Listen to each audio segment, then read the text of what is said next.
Hi, I'm Ann Page, a speech language pathologist that works in the schools, and today I'm going to give you 5 tips for how to look at an IEP.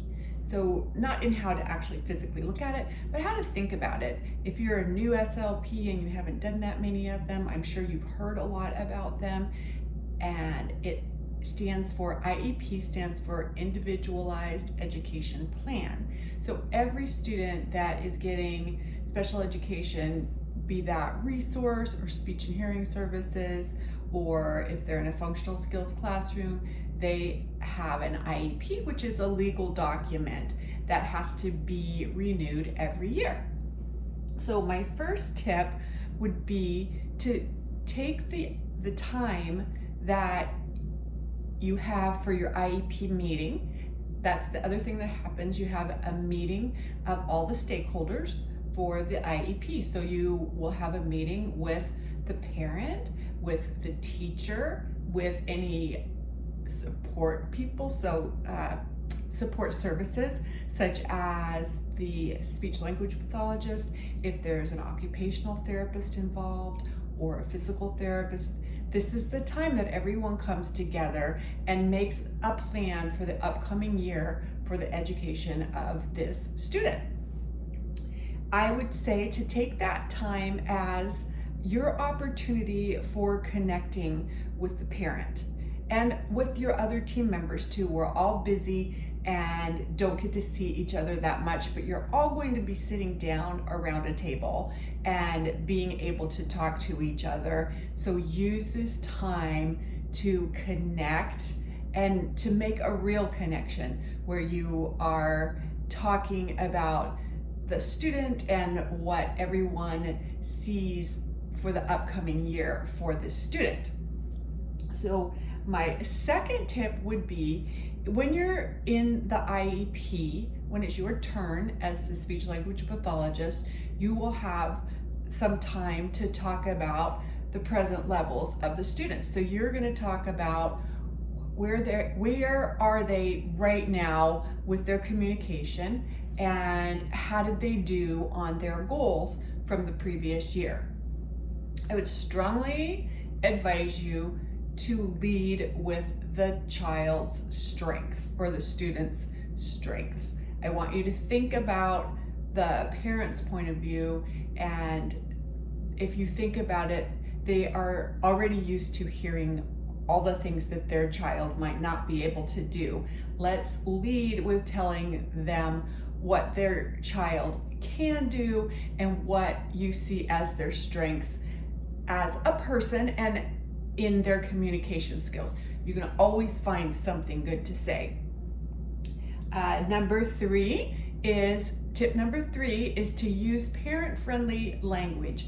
We have a lot of jargon that we talk about, and we have words like SLP, SLPA, our little slang and abbreviations for the different tests. We don't want to do that. So we want to not assume that they are on the same page as us, and this is not the time to show all of the words that you know or to impress them with your knowledge. This is the time to communicate and to make sure that they are understanding what you're saying, especially if they are new to the whole IEP process. You want to be very nurturing and very understanding and explain things in a way that's not too overwhelming, and always give the opportunity to have them talk with you again at a later time in case this is a brand new IEP and they're a little bit surprised that their child qualified. Just be really sensitive to things like that. All right, tip number 4 would be to ask the parent what their communication goals are for their child, and see if the goals that you have written align.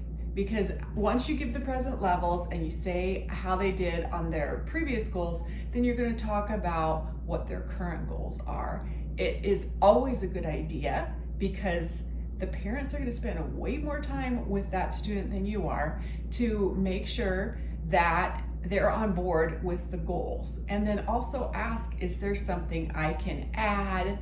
Just have that conversation. And then tip number 5 is to not think of the IEP as a pain or some paperwork that you have to fill out, although it can be both of those things, but as a tool to use for planning and for growth for that student. Because odds are a lot of the students are going to have an IEP throughout their whole education. Some kids not, maybe some kids that are speech and language impairment only, and if they're just in for our TIC, then maybe they are going to be able to get out a little sooner. I shouldn't say get out. Maybe they will not require an IEP for their whole education, but a lot of students will. So think of it as a building block, and as it's like a history. It's a way of documenting where they've been and where we want them to go. So when you think about it that way, and it is a legal document, so if the student moves, that is going to go with them. So you want to make sure that you are explaining things in your IEP. It's not just for you as the speech therapist, so that you're like, oh, I know what I'm talking about. I'm sure you do, but we want to make sure that we have all the services in place and all the goals in place for the student if they move, because that happens.